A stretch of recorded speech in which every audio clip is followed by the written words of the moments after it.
Okay, welcome, Dr. Echenberg. It's so exciting to have you here with us to discuss some really pertinent topics in pelvic pain today.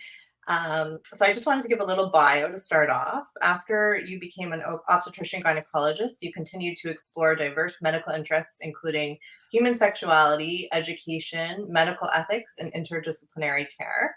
He established a perinatal ethics committee in the 80s and went on to found the Echenberg Institute for Chronic Pelvic and Sexual Pain in Bethlehem, Pennsylvania, an innovative multidisciplinary practice specializing in addressing chronic pelvic pain. So I'm very excited to delve into this further. There are very few clinics like this that exist in North America. So please tell us more. Tell us how you're unique and welcome. Well, thank you, Marnie. It's a pleasure to be with you, and I hope we can teach some things to your vast audience, and hope I bring some new information to them that they may not have thought about before. Um, my program it is kind of unique, and I will explain shortly how that uniqueness kind of evolved over the last 22 years. But prior to that, I had a lot of different experiences as a regular OBGYN doctor, delivering lots and lots of babies and doing surgeries and learning the anatomy and physiology and the um, all the things that a doctor like that needs to know about the pelvic region. Mhm. And I also, along the way, because I am a little bit of a mature person, I'm a little older than most of your listeners probably. And I say that because I started in practice in the early 1970s. And that was the time when the women's health revolution was kind of women's rights, actually, not just stuff, but everything was going on at that time in the early 70s. And I wanted to be an advocate for a lot of the birthing processes that women were seeking that were kind of new to the regular medical establishment. And I helped create a lot of different programs at the hospital that I was working in. And I also had a cultural background that was a little different because in the military before I actually started practice, I was in Bangkok, Thailand, and spent almost 2 years there, actually delivering babies and doing gynecology in a military situation setup. It was a very nice little hospital that I really learned a great deal about their culture and how they dealt so differently with labor and delivery and with pain in general. So I started to see the cultural differences. And then later in the years after I stopped obstetrics, because it was getting too demanding to do as much as I was doing, in the 1990s, my wife and I left Pennsylvania and went to New Mexico, to a city in New Mexico, in southern New Mexico, in the Rio Grande Valley, and I was joining a multidisciplinary group with nurse practitioners and nurse midwives and some very good uh, outside the box doctors that I was working with, and we were seeing a lot of the Mexican immigrants who were coming across the border to work in the fields and also to have their babies in many cases. And when I, when I learned more and more about the culture there, I started to see how there were so many similarities in women's healthcare, no matter what culture you're coming from. But it also showed that there was, biopsychosocial differences that made a difference in different people that you're talking to at any given time. And of course, North America is a melting pot from people coming from all over the world in the past, including my family and probably yours and almost everybody that's listening. And ultimately, my program, and I'll tell you in a minute how it got started and why got interested in it. But it is now available, and I've seen and talked to people from about 38 to 40 states in the United States, all the way from Alaska and Hawaii to Florida and Maine and the California and so forth, and many of the provinces in Canada.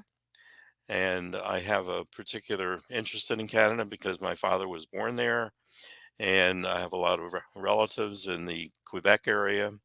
And I've actually I have a lot of patients coming down from Canada, and especially from the Toronto and Ontario area, because it's really not that far to eastern Pennsylvania here. And I've also been working with Dr. Carolyn Pukal, who is at Queen's University in Kingston, Ontario. And she's one of the big researchers in the world on pelvic, genital, and sexual pain disorders.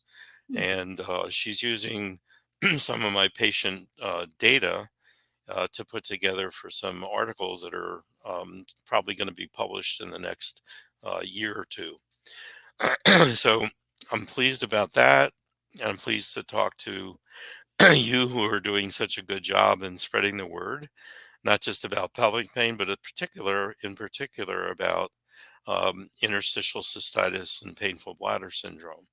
And Mhm. that's really goes back to the initial reason that I got started doing this program, because I came back from New Mexico back into the Pennsylvania area, started working for a hospital in the early 2000s, and we were wondering why so many young women were coming in with UTIs over and over and over, all sorts of vaginitis that nobody could really understand, because so many of the cultures of their bladder and their vaginal cultures were negative. And we also were seeing and wondering why so many people were getting laparoscopies for doubling over in pain and having severe lower abdominal and pelvic pain issues, and then finding either nothing or very, very little that explained why those people were having so much trouble. So along the way, uh, in learning about that stuff, I started going to conferences that were actually more commonly being presented about painful bladder syndrome, IC, directly in the early 2000s, more so than are actually going on now. And I learned quite a bit, and I actually met with and had some conversations with Dr. Parsons, who's in California, who's one of the leading people at the beginning on researching IC. He was one of the leading people that developed the screening for IC, and I still use that. It's called a puff scale. Uh, it's called the PUF scale, which is pain urgency frequency scale.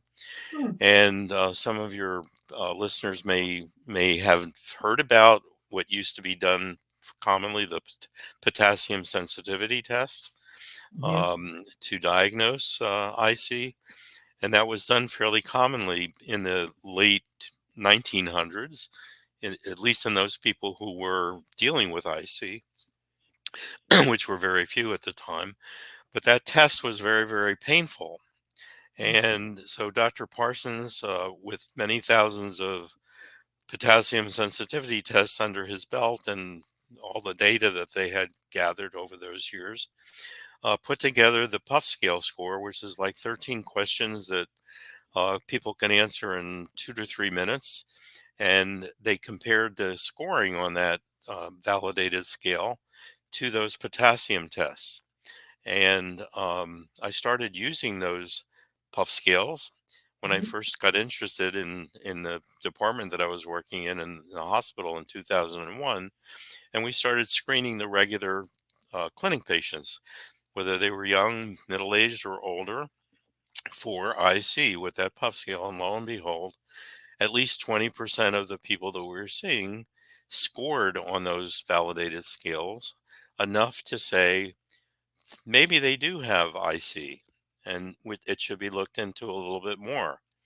And then with what I was learning about how to diagnose IC, both by clinical history of frequency, urgency, and pain associated with their bladders, Mhm. and not even needing to do, and most of the even up to date recommendations for diagnosis of IC do not include having to do a cystoscopy or invasive testing, Mm. but by good history and good physical exam and by the type of pain that people are having, I discovered very early on that I didn't have to do further invasive testing, and we started picking up these people when they were in their teens, early 20s, and um, probably very enlightening for most of us where I was working because no, and we were always treating those people for infectious problems, whether it was vaginal infections or whether it was urinary infections, and also those people that were doubling over in pain and not knowing why, and doing lots of laparoscopy surgeries on them and finding either even very little or almost nothing, excuse me, to explain their pain. And then I started realizing that in my anatomy class that I took way back in medical school, way before you were born, I'm sure, Marnie, it was, we learned that the pelvis didn't just have the bladder and the uterus and ovaries and the lower bowel, but it had all sorts of other um, um, anatomical parts. Those parts being muscles, nerves, ligaments, joints, skin, you name it, just about every type of tissue you can find in the body is in the pelvic area. Mm. And I won the anatomy prize in medical school. And Wow. then I joke with people that once I became a gynecologist, I forgot that there was anything other than the uterus, tubes, and ovaries because I was sending all of my bladder patients to urologists, later to urogynecologists, or to Mhm. GI doctors, or even some of the people who are having other kinds of sacral pain or hip pain to orthopedic doctors.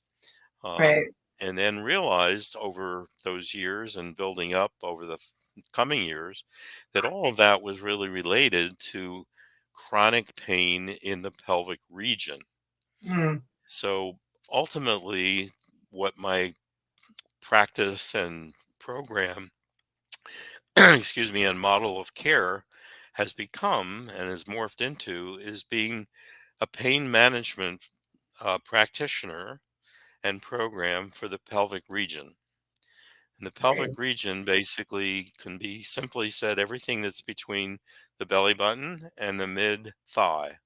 Mhm. So the hips and the lower back and the buttocks area and the whole genital area and the whole lower abdominal and pubic area, as well as everything that's inside, is part of the pelvis.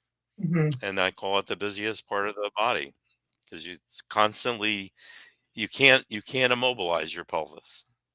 It's You unreal can't how much. immobilize it. You can if you have a problem of pain in your shoulder or your arm, of course you're going to mobilize your arm and put it in a sling. Sometimes it needs to be put in a cast. And Mhm. sometimes people actually break their pelvic bones in a bad accident.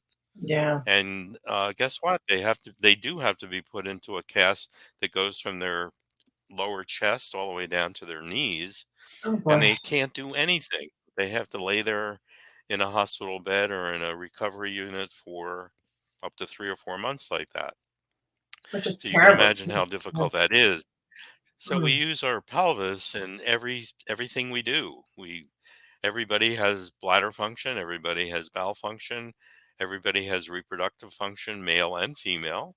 And I must say from the beginning that somewhere along the way, I started seeing male patients because they too had nowhere to go with their pelvic pain issues and with often their IC, which was not being diagnosed very easily by most of the urologists that they were seeing. And so I still see, unfortunately, a lot of young men who are being treated for prostatitis when they in fact have urethral sensitivity and bladder pain. Mhm. And we're dealing with those folks just the same way and dealing and treating them with dietary changes and certainly the use of everything that our sponsor today, Desert Harvest, company is I can tell you that every patient that I see hears about Desert Harvest, um, whether they're coming in for low back pain, hip pain, tailbone pain, or directly for bladder pain, Mhm. because I also deal with so many other conditions in the pelvic region that um, that are beyond just bladder related. So I basically tell people that my dealing with IC along the way and bladder related pain issues in the pelvis are just one triggering mechanism for a lot of different um, which include a lot of different triggering mechanisms that can occur in the pelvic region for a chronic pain disorder in the pelvic area, including muscle issues, nerve issues, um, neuropathies, and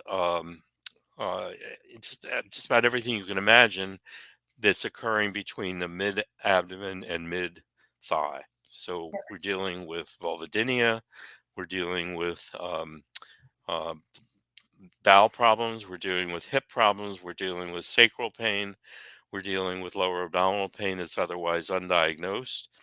And I must say, um, if you don't mind me continuing on like this, No. um, that many of the people that I see at this point and have seen over the last 15 or 18 years, let's say, come in not even knowing that they have a bladder issue because they're coming in because they cannot sit comfortably, they can't have sex comfortably. They are desperate because they've gone to many other physicians and practitioners and have had multiple surgeries in many cases and multiple invasive procedures by a multitude of different specialists and have not gotten a straightforward diagnosis, let alone a plan of action. A decision has to be made: either treat the pain directly by just giving pain medication Mhm. and quieting people down in general, but that's not really making a specific diagnosis, Mhm. or looking inside and using the tools that we had and that still are being used. So I have one woman who had 13 laparoscopies because at the very first one, she had endometriosis when she was 20 years old, and she Okay. only had small amount of endometriosis, and they Right. kept treating the endometriosis. And then by the time she was 42, she had gone through 13 laparoscopies to treat the endometriosis. And no one at the end of everything is when I saw her after she finally had her hysterectomy and was still having the worst pain ever. She finally got to me, and then we discovered that she had IC all along with pelvic floor dysfunction, which is clenching of the pelvic floor, which most of your patients are familiar with because many of them have gone to pelvic floor physical therapy because their pelvic floors are so clenched and tight. Hypertonic, yeah. And so catch 22 at this point is that most of the doctors are still not familiar with all of the different conditions that can cause pain, including IC. So I don't look at myself anymore as an IC specialist or a vulvodynia specialist, but like I said earlier, a pain management doctor, practitioner, Mhm. working in a team because we do need physical therapy. We Mhm. often need emotional therapists because of the extent of the pain that people are having that either no one is believing them, none of the practitioners are able to diagnose them. Um, Yesterday or the day before, I talked to a young woman who is a patient of mine who is um, she is a um, um, nurse practitioner student, Mhm. and she is at one of the major hospitals in a big city in New York State, Okay. and she has IC and she has vulvodynia and she has pelvic floor dysfunction, and we started to get her better, and she was worrying about what to do when I get older and retire, because she finally got a diagnosis that she could understand. And she talked to one of the urogynecologists that work at the medical center where she's at. And Mhm. that woman, urogynecologist, learned that she had IC. And my patient asked her, "Are you taking care of IC?" And she told my patient, uh, "I wouldn't be taking care of you because people your age don't get IC. It's just older women who get IC, I thought. I don't take care of those people anyway because they're too difficult for me, and I don't have enough time to deal with them, because basically I'm operating on people and I don't know much about IC at all." And she said only older people get it. Right. So the nurse practitioner that is my patient is scratching her head and saying, "You're a gynecologist in the year 2023. Still, some of them still don't know what IC is. Some of Yeah. them don't, even if they know what it is, they avoid treating it. And if they do treat anything, it's surgical, because what their primary role is surgical reconstruction of the pelvic Yeah. area." And the same thing holds true for GI doctors and colorectal surgeons, and even gynecology is a surgical specialty, basically. So So do you need a referral to come to the Eckenberg Institute or no, um, no? as a matter of fact, when I first of all, when I left that hospital, because Mhm. I developed the program and we started realizing that people were hearing about the fact that pelvic pain could be treated in the Mhm. region. So in the city that I live, it's a relatively small community, about an hour out of Philadelphia, Bethlehem, and the Mhm. Lehigh Valley. It has about 1 million people in the region. So people started to come from other communities in the region and from New Jersey, which we're not far from, and people were coming to see me from word of mouth more than anything. And the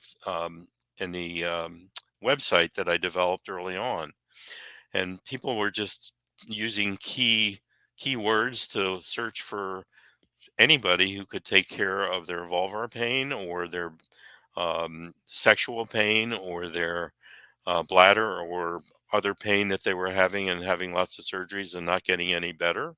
Mhm. And that still is the case. People find me for the most part by just putting keywords in from all over the world. And I said I've seen a lot of people from North America, all over our continent, but I've also taken care of now of people in Europe, and probably about 18 different countries that I've talked to. Mhm. So people find me, they download a questionnaire that is about an 18 page questionnaire, and we actually tell them on our instructions online, because it's a very educational website. It's not your usual doctor website that just lists what I do and call us for an Okay. appointment, because we want people to learn a little bit more and have us be able to learn a little bit more about them before we have that first encounter.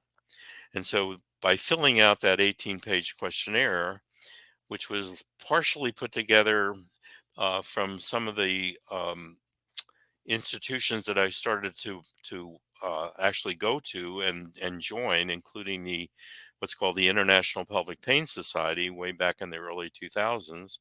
Mhm. They had a questionnaire that they put together, and I adapted that, and I adapted some other things from other questionnaire kinds of things, and I made it my own. Mhm. And I'm still using it, and that's what Carolyn Pukel is using, because it's the one thing in my practice that is the same for everybody. They fill out that 18-page questionnaire, and I can take a look at that questionnaire and be pretty accurate in diagnosing IC, because that puff scale is in there. I can be pretty accurate about whether they're having particular type of vulvodynia, or what the reasons are for their sexual pain. And Mhm. it includes some psychosocial background information about what sports they were in, and what activities they did as children, Hmm. and how they may have gotten some injuries that long since were cleared up, but their middle brains were still remembering the pain from way back. And that's part of what we call dialing up the nervous system. Yeah, I And wanted to ask you about that, the terms dialing up the nervous system and the perfect storm. yeah, If you can elaborate on those, that would be well, probably really helpful. one of the things that I do at the beginning when I first get online with people, because now since the beginning of COVID, all of my new patient encounters are telemedicine, telehealth, and the thing that is one of the things that makes me unique is that I have chosen to take a lot of time with people. And I that first encounter online usually is 2 to 2.5 hours. And during that 2.5 hours, I not only uh, tell people right off the bat that I've actually read their 18-page questionnaire. So I already know a lot about them, and I've made notes and I've underlined it, and I have some questions for them to elaborate on, because then they don't have to start from scratch. Hmm. And one of the things that's in our questionnaire is a whole second page of it is open and tell us your story. Tell us your story about why you are getting in contact with us. And throughout the years, I have found that the background stories are, because I see people almost exclusively that have failed other treatments and failed other specialties and failed all sorts of things, and traveled a great deal and had all kinds of expenditures of time, money, and their valuable, time off of work and all sorts of things, because they really truly are complex pelvic pain. And there's a term for that: complex abdominal pelvic pain syndrome, CAPPS. Hmm. And by the way, um, I did a educational presentation online with the ICA, the Hmm. Yep, Interstitial Cystitis Association, some years back, and I think it's still uh, on website. their. You can look back on their archives Hmm. and look under Dr. Echenberg and CAPS, CAPPS.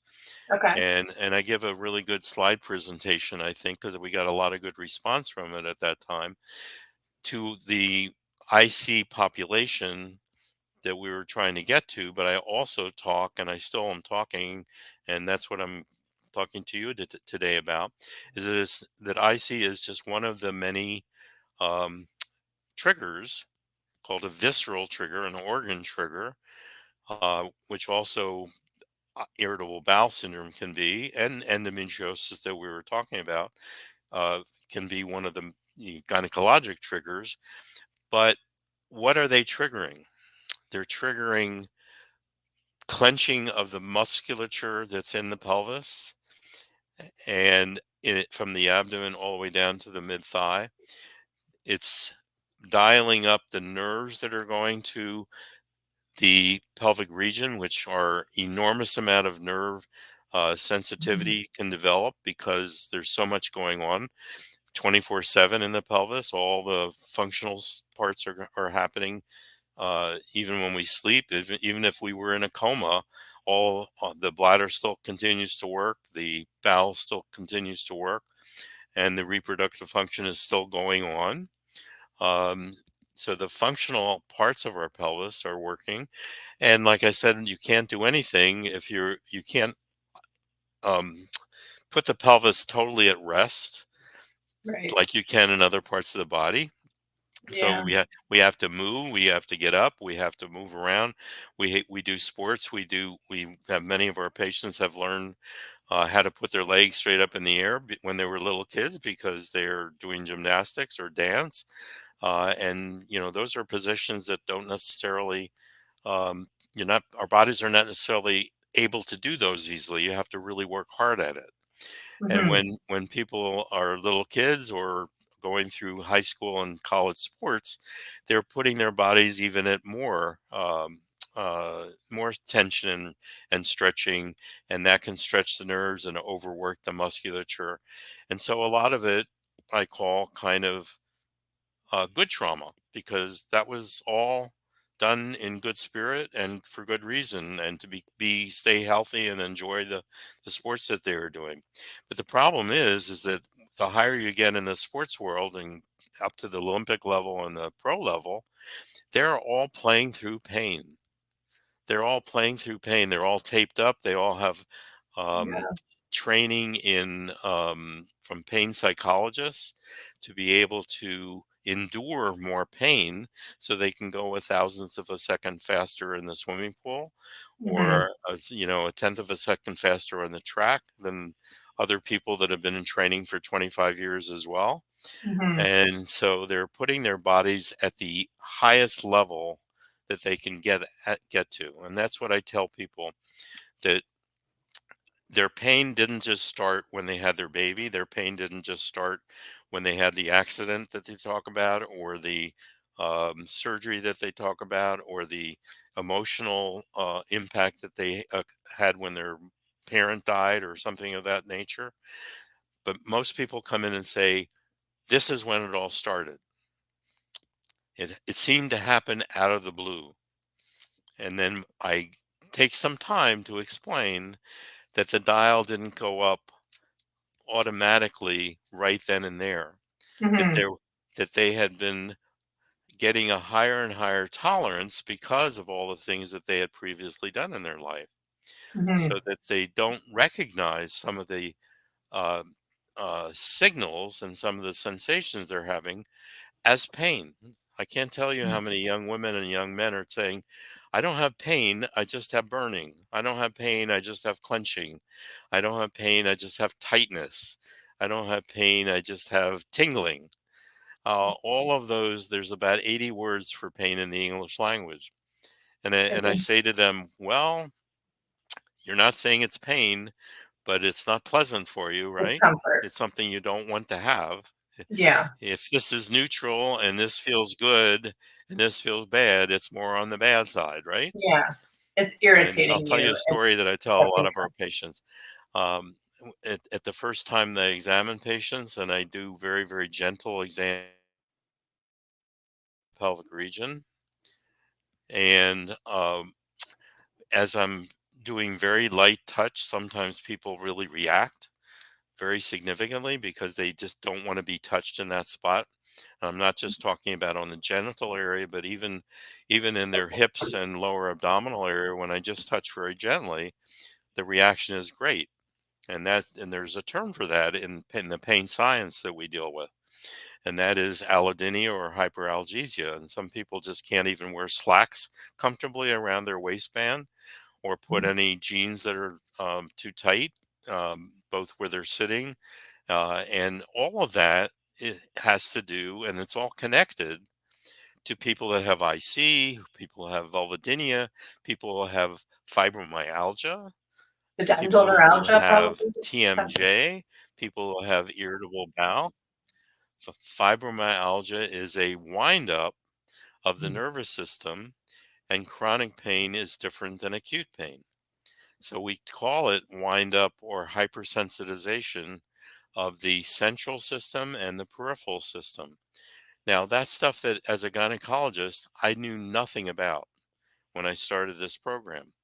What I Right. did know about at the beginning, like I said earlier, was we knew that some people were having inflammation without infection, inflammation of the vagina, inflammation of the bladder and urethra, and often inflammation of the opening of the vaginal tissue, which is called the vestibule. And I'll tell you right here, this is something that your listeners may, even though they may think they know quite a bit about their own anatomy, that vestibular tissue where the urethra comes out, in the inner lips of the vulvar region, going from the clitoris all the way back to the anal area and tailbone area. Mhm. That tissue is developed from the same tissue embryologically that the lining of the urethra and the lining of the bladder is developed from. Mm. So that when the bladder is inflamed, when somebody is having a flare of IC, Mhm. and somebody is dealing with that inflammation where if they go to a regular doctor, they usually do a dipstick and they're told they have a UTI. And they're still to this day getting treated for UTIs without cultures being done. Oh, don't even get me Um, started on that. but what I'm saying is that when that flare occurs with their bladder, lo and behold, the vestibule flares as well. So if you're going to the doctor or the gynecologist saying, I have all of this burning, I can barely be touched at my vaginal opening, and the doctor sees that there's redness and some discharge and anything else that usually looks like a vaginitis, Mhm. that's why they're treated for a vaginitis when they may have vulvodynia or what we call vestibulitis. Vestibulitis is an inflammation, or vestibulodynia means pain in the vestibule, Mhm. and commonly that flares at the same time that their bladder is flaring and their urethra is flaring. Mhm. So that's something that many of the patients that I see with vulvodynia don't even notice that they have bladder problems because they're concentrating on the biggest issue that they have is that they can't be touched sexually or they Right. can't sit comfortably. And the genital area is their biggest issue. And then other people have horrible hip pain, get MRIs, and get sometimes abnormal findings in the hip joint itself and get surgery for that. And in the meantime, the muscles that are going from the upper hip to the mid sacrum and the lower hip to the tip of the tailbone, the coccyx, are maybe the muscles that are kind of doing mini Charlie horses, Mhm. giving them stabbing pains internally while they're having their flares of their bladder or flares of their irritable bowel, or Mhm. sometimes associated with the menstrual cycle itself. And most of the Mhm. people that have IC know that all those things can influence their flares, Mhm. and Mhm. stress can influence their flares. But what's happening is the muscles are tightening. If somebody also then has a genetic predisposition for a chronic pain disorder, which is in 20% of the population, then multiple traumas along their lifetime, whether it's good trauma, like I was saying before, or bad trauma. Bad traumas is accidents and injuries and things you do not want to plan for, and even surgical traumas. So people who have surgery that absolutely was needed with a ruptured appendix, they Yeah, would die without the surgery. Even that surgery is traumatic to them. sure. The scar tissue, sometimes people go in and do further surgeries for the scar tissue that builds up. That's more Yeah. trauma. That's surgical trauma. So there's all Mhm. kinds of there's obstetric traumas, there's surgical traumas, there's athletic traumas, there's traumas of being abused, and all of the other issues that can occur in childhood and young adolescence that we hear about. But you don't have to have those bad traumas, those horrible traumas. Although I have to say that I wear a lot of hats, so people open up to me when we're doing the 2 hour talk, and it's almost like a relief for them that somebody's actually listening to them and connecting the dots. Mhm. Mhm. Not just connecting the dots as far as their pelvic pain is concerned, but as far as how they developed an increasing dialed up nervous system over the years. And some of them have what are called sensory disorders as well. Sensory disorders, not just pain, but sensory disorders, they don't want to get into too bright light. They're sensitive to taste and smell and loud sounds and touch even elsewhere in their body. All of those things are connected to the hypersensitivity of the nervous system. So all of these things, when I teach people this stuff that are coming, even if they're coming directly for, I have IC and I've had it for the last 20 years and nobody can get me better. I've done everything. I've gone to all the specialists. Why am I not getting better?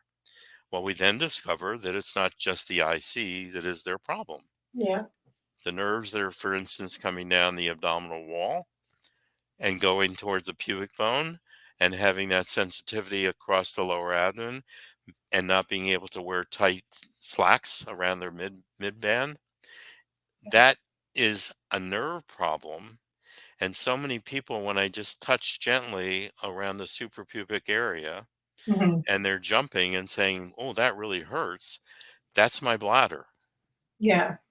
How much do you focus on the brain work? A great deal, because they have to learn that the sense, when I was just saying, when they're learning that I'm touching just the nerves under the skin in the fascial layer in the bikini line, Mhm. what's happening is that those nerves are super sensitive in this particular person, and a Mhm. lot of our patients have that. Okay, so their lower abdomen and sensitivity there is sending signals, because when their bladder is acting up, those nerves act up, Yeah, and then their signals reach the brain. There's always two things that are going on with any kind of pain: where the signals are coming from yeah, and how those signals are received. And I think that's really important for your audience to know, because that can be that can be changed and influenced by the situation you're in. sure.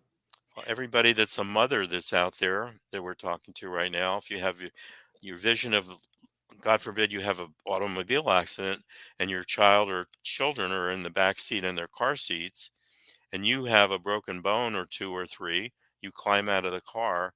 Do you think you're going to feel that broken bone until you save your kids? Nope. Everybody says the same thing. I'm not going to feel it. How does that happen? Mhm. Because the neuroscience tells us that the inhibitors come down and turn off the sensations of even a broken leg until you can save your children. Sure. So, if it's possible to do that, what we're ultimately aiming for is allowing the medicine chest that's in our brain to come down, the dopamine and the serotonin and all the things that people hear about, those neurochemical terms, because they're the medications that some of them have been offered, like gabapentin and Lyrica and Cymbalta and all those medications that help turn the pain down for their pain in general. Mhm. They are trying to get their neuroscience, their neurochemicals in balance. Mhm. Mhm. And so many people that have such different presentations of all this. Some present with obvious emotional problems because they have been not listened to. They may have already have a high anxiety issue. They may Mhm. have already a depressive background for good reason. Uh, but then if you add on to that genital pain and urogenital issues and Mhm. pelvic pain that nobody is able to answer why they're having it, that adds more and more and more to their emotional pain and Mhm. emotional wind up. So yes, we're dealing with treating, as we say, from the top down, Yeah, and which we do need people that know how to do that properly. And so there absolutely. we need more pain psychologists and people who work in mental health to be able to understand people in severe pain, not Yeah, just IC pain, but all of the stuff we're talking about. yeah, So that's part of the team. The physical therapy people are part of the team. Oftentimes, the pelvic physical therapists can't even start to do their work internally because these people can't even be touched in that area. They can't have a speculum put in. They can't be touched with a fingertip.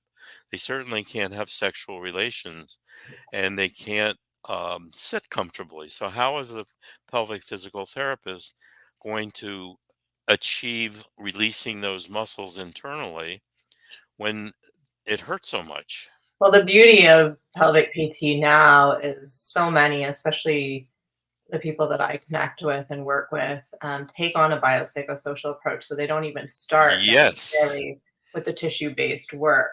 They're starting yes. with the brain work. And So, guess who is learning all that brain work and psychosocial work is not just the physical therapist, but the acupuncture people and even speech therapy and many other um, types of practitioners.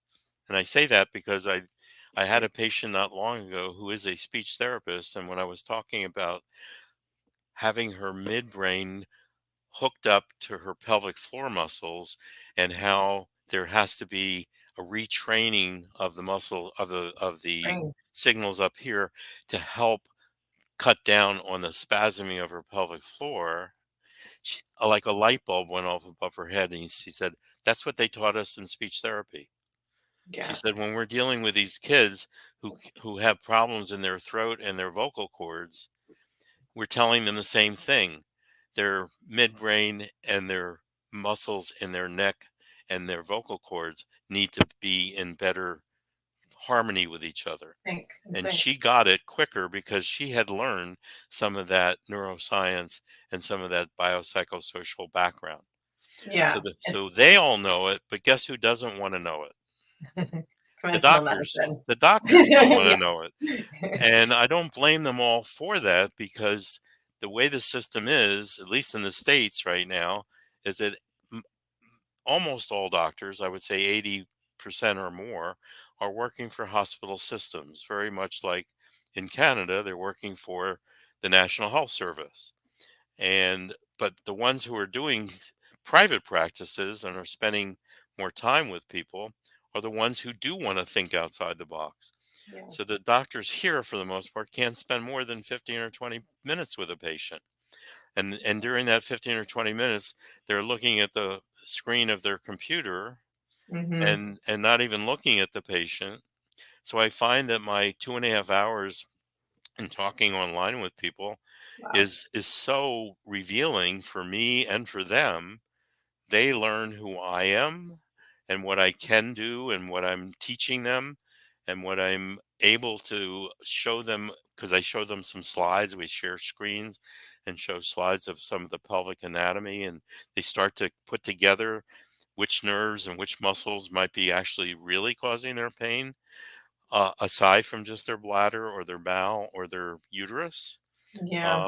And once the dots are connected, there's like a transformation in people's system. The Hmm. dial starts to go down a little bit. It's like I say it's like driving through an endless tunnel in the Yeah. dark, Yeah. waiting for the light to appear somewhere in the distance.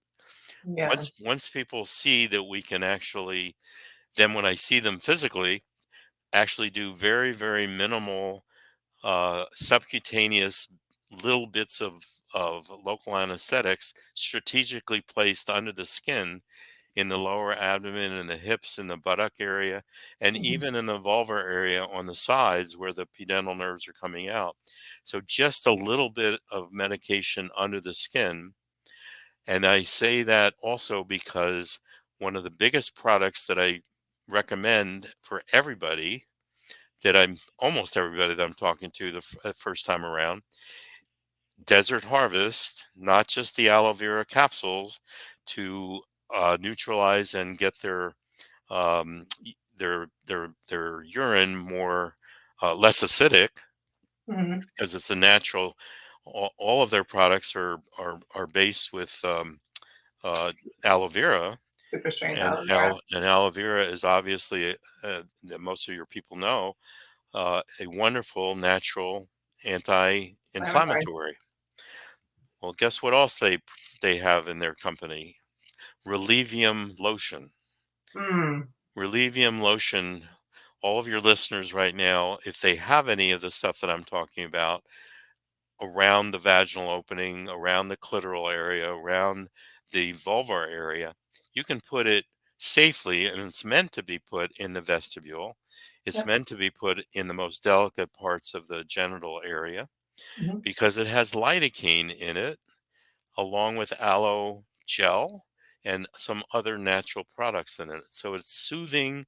Mm. And if you put it on any part of your skin 2 or 3 times a day, which can include any part of the pelvic region, like I said, even across that bikini line area where people Hmm. are really sensitive, they can start to see gradually over a few months very, very incremental but definite improvement in the sensitivity of the skin itself, and Amazing. also of the inflammation, because only about a dozen years ago, the neuroscience world discovered that when nerves are firing off too much with neuropathies anywhere in the Mhm. body, Yep. it causes a inflammatory reaction. So it's called neurogenic inflammation, and Right. that's one of the major theories of why people get this combination, this um, this you were talking to me about the perfect storm. Hmm. The perfect storm can come together where the nerves are firing off, causing inflammation in the same location that the bladder is firing off, causing inflammation, Hmm. which is not infection, as Hmm. all your patients know. The Hmm. urethra is firing off. The urethra and the vestibule fire off together. So there's all this inflammatory stuff that's going on. So a combination of taking the aloe vera capsules and the Relivium Yeah, lotion is almost universal for all of our patients that I see, no matter what they have. it's Very great. rare exceptions.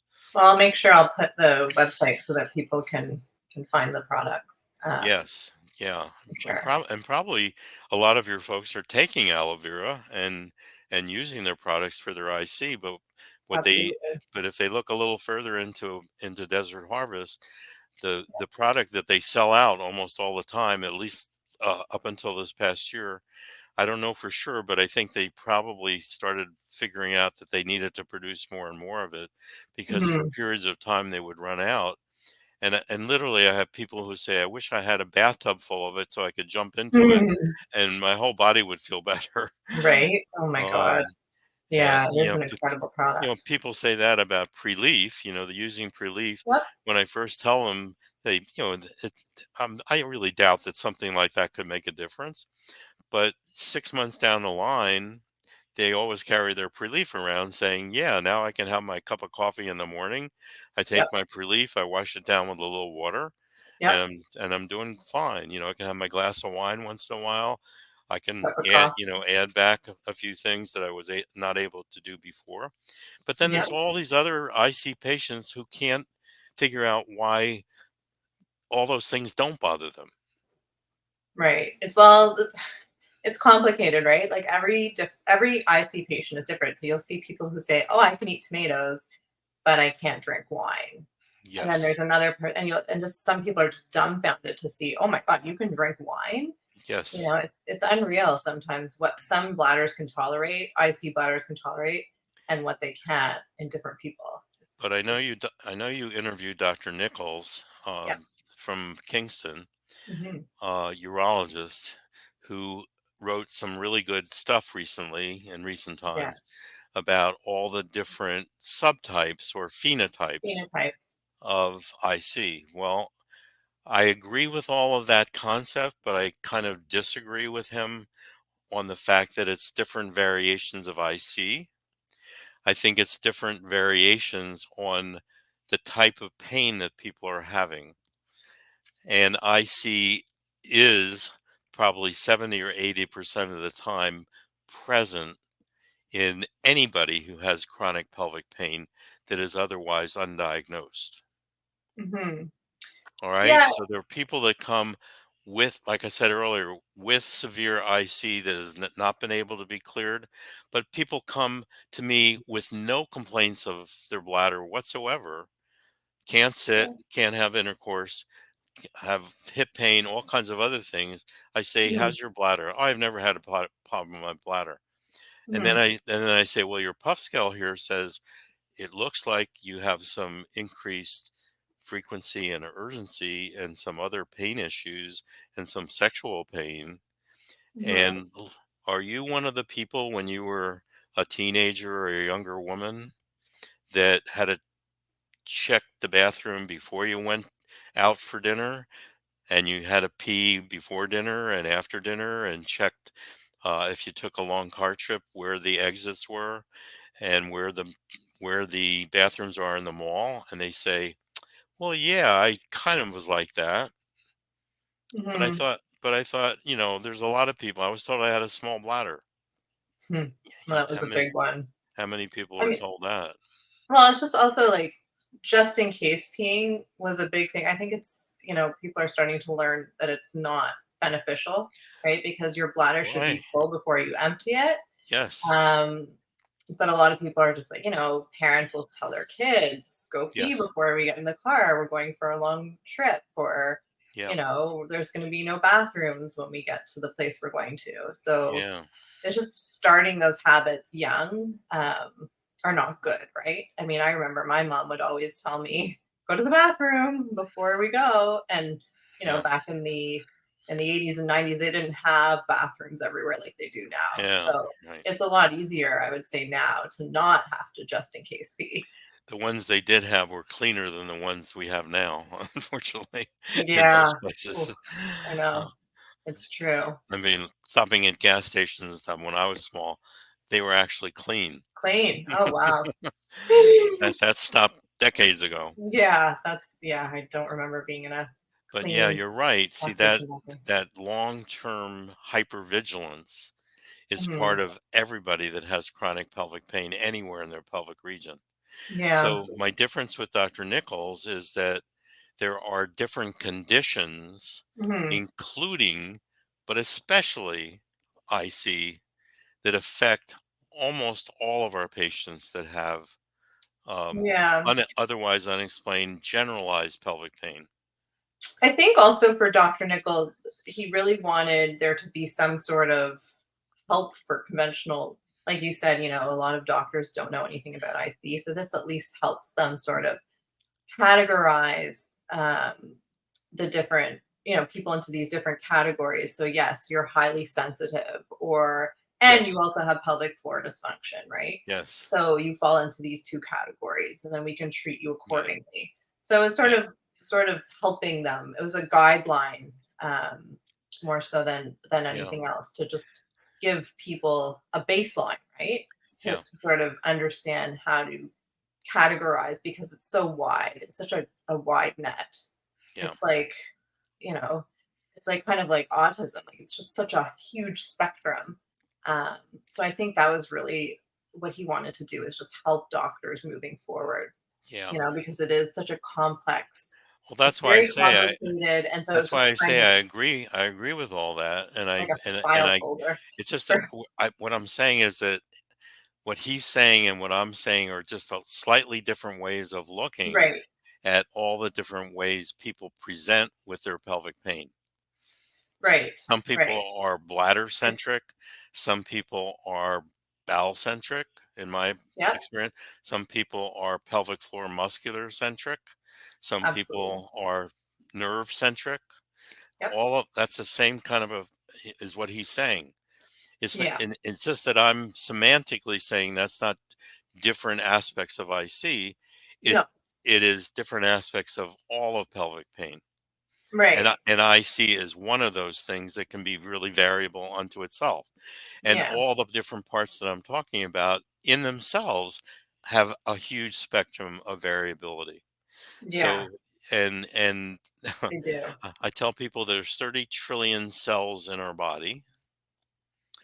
So when people are saying they're hearing from other doctors, we've done every test possible, Yeah. there's nothing wrong with you. Yeah. It's the worst thing that any doctor could ever say. Or there's nothing else we can do for you or that anybody can That's do for you. So you should see the shrink. that's Okay. the worst. And that's, yeah. I mean, At the very least, you can be compassionate and hold somebody's hand even when they're dying to help them. yeah. No, that is just cold. And there's always something you can do. But that adds to their dialing up. Sure. That's further trauma. That's what I'm saying.